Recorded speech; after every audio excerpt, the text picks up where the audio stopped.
Hello friends, home delight channel చూసే వాళ్ళందరికీ స్వాగతం సుస్వాగతం. ఇవాళ మన రెసిపీ అరిసెలు అండి. అందరికీ చేత కాదు అరిసెలు, కాబట్టి ఇవాళ నేను చూపించబోతున్న పక్కా కొలతలతో మరి స్టార్ట్ చేస్తాము అరిసెలు ఎలా తయారు చేయాలో. వీడియోలోకి వెళ్ళే ముందర ఎవరైతే నా ఛానల్ ఫస్ట్ టైం చూస్తారో ప్లీజ్ సబ్స్క్రైబ్ చేసుకోండి, పక్కన నుండి బెల్ ఐకాన్ యాక్టివేట్ చేసుకోండి. అలా యాక్టివేట్ చేసుకోవడం వల్ల ఏమవుతాయి వీడియోస్ చేస్తున్నావు చేరువతాయి. Come on let's start. ఇంకా ఆలస్యం దీనికి కిచెన్లోకి వెళ్ళిపోతాం. ముందుగా పిండి జల్లించుకుంటాము. అరిసెలు చేసే విధానం చూస్తాము. ముందుగా పిండి జల్లించుకోవాలి. మిల్ నుంచి కొట్టుకొని వచ్చినాక వెంటనే ఇలా పిండి జల్లించుకోవాలి. ఏదైతే నూకలు ఉంటాయో అవి పైన మిగిలిపోతాయి. ఇలా జల్లించడం వల్ల మన అరిసెలు అనేది సాఫ్ట్గా వస్తాయి, లేకపోతే గరుగ్గా కొంచెం గట్టిగా వస్తాయి. ఇలా చక్కగా జల్లించుకుంటూ ఉండాలి. ఇక్కడ బెల్లం కూడా తీసుకున్నాము, 1/2 kg బెల్లం ఇలా తురుము పెట్టుకున్నాము, లేకపోతే చాకుతో చక్కగా చేసుకోవచ్చు. ఈ విధంగా ఈ పిండి మొత్తం జల్లించుకున్నాక తర్వాత చూస్తాం. అంతలోపలికి పాకం రెడీ చేసుకుంటామండి. ఇది 1/2 kg అంటే 500 grams అనమాట. ఈ విధంగా పెట్టేసుకున్నాము. ఎన్ని నీళ్ళు పోసుకోవాల్సిన? కొద్దిగా నీళ్ళు పోసుకోవాలి. 2 kgలకి 1 kg బెల్లం అండి. ఇది చిన్న టీ గ్లాస్కి కొద్దిగా తీసుకున్నాము వాటరు. అంటే ఈ బెల్లం మొత్తం కరగాలన్నమాట. మనకి వేసిన బెల్లం మొత్తం మనం తిప్పుకుంటూ చక్కగా కలుపుకోవాలి. బెల్లం అనేది కరిగిపోతుంది చూడండి. తిప్పుకుంటూనే ఉండాలి ప్రాసెస్ చేసే ముందర. ఈ విధంగా తిప్పుకొని బాగా తిప్పుకోండి.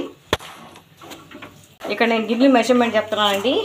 ఏ గిన్నెతో అయితే తీసుకుంటామో బెల్లము ఆ గిన్నెతో 3 పిండి వేసుకోవాలన్నమాట. తడిపిండి వేసుకొని చక్కగా చేసుకోవాలి. ఈ విధంగా బెల్లం కూడా కరిగిపోతుంది చూడండి. బబుల్స్గా వస్తుంది చూడండి. చక్కగా మనది బెల్లం పాకం రెడీ అయిపోతుంది. థిక్నెస్ చూసారా? దానికి ఇప్పుడు డిఫరెన్స్ మొత్తం కరిగిపోయింది చూడండి. బబుల్స్ వస్తున్నాయి కదా, బుడగలు. మన బెల్లము పర్ఫెక్ట్గా రెడీ అయిందో లేదో చూడాలంటే ఒక చిన్న బౌల్ తీసుకోవాలి. బౌల్లో నీళ్ళు తీసుకోవాలి. దాంట్లో వేస్తే కొంచెం తీగ పాకం అంటే కొంచెం ముదురు ఏమంటారు గుల్లగా రావాలండి. అప్పుడు కరెక్ట్గా సరిపోయినట్టు. ఇప్పుడు చూస్తాం. వచ్చింది పాకం చూడండి. ఈ విధంగా ఉండాలి. ఇలా చేతికి అందేటట్టు ఉండాలి. గడ్డ కట్టుకోవాలి. అప్పుడు మన పాకం రెడీ అయిపోయినట్టే. ఇక్కడ చూడండి మన పాకం ఆల్మోస్ట్ రెడీ అయిపోయింది. ఇప్పుడు స్టవ్ కట్టేసుకుంటాం. ఇప్పుడు స్టవ్ కట్టేసే ముందర నువ్వులు వేసుకున్నామండి. తగిన కొంచెం నువ్వు వేసుకోవచ్చు, మన టేస్ట్ తగ్గట్టు నువ్వులు యాడ్ చేసుకోవచ్చు. ఇప్పుడు బియ్య పిండి కూడా యాడ్ చేయాలండి. ఏ గిన్నెతో మెజర్మెంట్ ఆ గిన్నెతో 3 వేసుకోవాలి. చక్కగా కలుపుకుంటూ తిప్పుకోవాలి.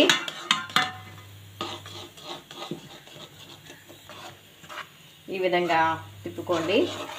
పాకము పిండి మొత్తం మిక్స్ అయ్యేటట్టు కలుపుకోండి. చూడండి చక్కగా కలిసిపోయింది కదా పిండి. ఇప్పుడు రెండోది కూడా వేస్తున్నాం. ఇప్పుడు బాగా మిక్స్ చేసుకోవాలి. అలా 3 వేసుకోవాలన్నమాట. ఇది గిన్నెతో మెజర్మెంట్ 3.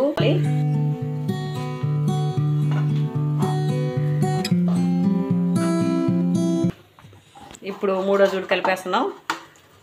కరెక్ట్గా సరిపోయిందండి మనకి. 3 దీంతో తీసుకున్నాం గిన్నెలు. ఇప్పుడు మళ్ళీ మిక్స్ చేసుకోవాలి. ఫస్ట్ ఎలా మిక్స్ చేసుకున్నాము కొంచెం గట్టి పడుతుందండి పిండి. అయినా సరే పట్టు వదలకుండా మిక్స్ చేయండి. కొద్దిగా నెయ్యి కూడా వేస్తున్నానండి. చాలా ఓకే చాలంట. ఇప్పుడు బాగా పిండి కలుపుకోవాలి.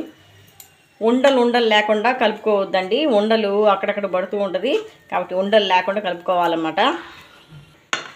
ఇప్పుడు కాస్త నువ్వులు వేస్తున్నానండి, ఎందుకంటే టేస్ట్ కోసం చాలా బాగుంటుంది. ఫ్రై అవుతాయి నువ్వులు. ఇప్పుడు తయారైపోయింది మన పిండి చూడండి. ఇది ఆరకుండా పైన మూత పెట్టుకోవాలి. మా ఇంట్లో పూరి ప్రెషర్ లేదు కాబట్టి ఇలా చేసుకుంటున్నామండి. చిన్న బాల్ తీసుకొని ప్లేట్ పైన కవర్ పెట్టి కవర్ పైన ఒత్తుకుంటున్నాము. పైన ఏదన్నా పెద్ద గిన్నె పెట్టుకొని ప్రెస్ చేస్తే సరిపోతుంది. అరిసెలు షేప్ వచ్చేస్తుంది అనమాట. గిన్నె అది పూరి ప్రెషర్ లేని వాళ్ళు ఇలా చేసుకోవచ్చు. జస్ట్ ఒక ఐడియా కోసం అలా చెప్తున్నానండి. ఎందుకంటే పూరీ ప్రెషర్ అందరి ఇంట్లో ఉండదు కదా. పూరీ ప్రెషర్ లేకపోతే ఇలా కూడా చేసుకోవచ్చు. హైలో పెట్టి చేసుకోవాలండి. ఫస్ట్ టైం కాబట్టి హైలో పెట్టి చేసుకోవాలి. తర్వాత సిమ్లో పెట్టుకోవచ్చు. ఈ విధంగా అరుసు బాగా కాలే వరకు కొంచెం ఆ పూరీలాగా పొంగే వరకు పెట్టుకోవాలి. తర్వాత వెనకాల వైపు తిప్పుకోవాలి. రెండో సైడ్ కూడా బాగా ఎర్రంగా కాల్చుకోవాలండి. అరుసు అనేది పొంగితేనే బాగుంటుంది. పొంగపోతే అసలుకి పచ్చిగా ఉంటుందండి. కాబట్టి హైలో పెట్టి పొంగించుకోండి. మామూలుగా అరుసులు పండగ పూట చేసుకుంటూ ఉంటారు. మేము సంక్రాంతి కాబట్టి చేసుకున్నామండి. వీడియో లేట్గా పోస్ట్ చేస్తున్నాను. అరుసులు ఎప్పుడు చేసుకుంటే అప్పుడే పండగ అండి.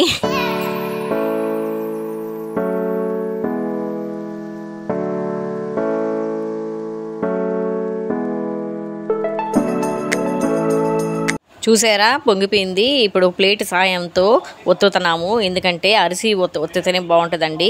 ఒత్తేది మా దగ్గర లేదు కాబట్టి ఈ ప్రాసెస్లో చూపిస్తున్నాము. ఇలా ఒకదాని తర్వాత ఒకటి వేసుకొని వేయించుకోవాలండి. అన్నీ అయినాక అరిసెలు చూపిస్తాను. ఈ అరిసెలు వచ్చాయని చెప్పేసి ఇలా ఫ్రై చేసుకోవాలి. చక్కగా రెండు వైపులు కాల్చుకుంటా ఫ్రై చేసుకోవాలి. అరిసెలు చేసేటప్పుడు ఇద్దరు ముగ్గురు ఉంటే బాగుంటుందండి. ఎందుకంటే చకచక అయిపోతుంది పని. పండగ వాతావరణం లాగా అనిపిస్తుంది. అందరూ కలిసి చేసుకుంటేనే పండగ ఉంటుంది. అలాగే అరిసెలు కూడా అందరు కలిసి చేసుకుంటే బాగుంటుంది. అరుసులు నిప్పట్లు కూడా అంటారండి. నెల్లూరు భాష నిప్పట్లు అనమాట. నిప్పట్లు అంటే చాలా మందికి అర్థం కాదు. అరుసు అంటారు. ఇవి దేవుడికి అని తీసి పెట్టామండి. దేవుడికి పెట్టాలి కదా సంక్రాంతి అప్పుడు, కాబట్టి తీసి పెట్టాము. మిగతా అరుసులు అయినాక చూపిస్తాను. అంత లోపలికి బయట మా వాతావరణం చూపిస్తానండి. వాతావరణం వచ్చి ఇలా ఉంది చూడండి. ఎంత చక్కగా ఉన్నాయి చిక్కుడుకాయ పువ్వులు, చాలా బాగున్నాయి. ఇప్పుడే నాకు కనిపించింది కాబట్టి షూట్ చేసి చూపిస్తామని చెప్పేసి మీకు చూపిస్తున్నాను. మీ చిక్కుడుకాయలు చెట్లు వేసింది ఫస్ట్ టైం నేను చూడటం అనమాట. చిక్కుడుకాయలు చాలా బాగా అనిపించింది. పువ్వు కూడా వైట్ కలర్ ఫ్లవర్ అండి. 2 చిక్కుడుకాయలు 4 చిక్కుడుకాయలు వచ్చినాయి.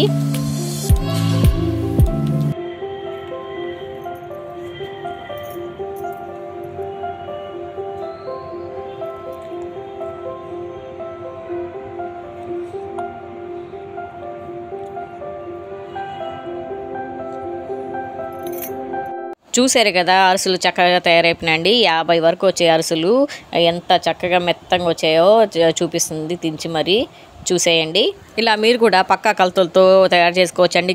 గిన్నె కొలత చూపించాం కదా, ఈ విధంగా చేసుకొని చక్కగా తయారు చేసుకొని తినండి.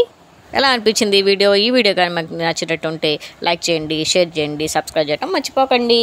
Signing off Rica home delight.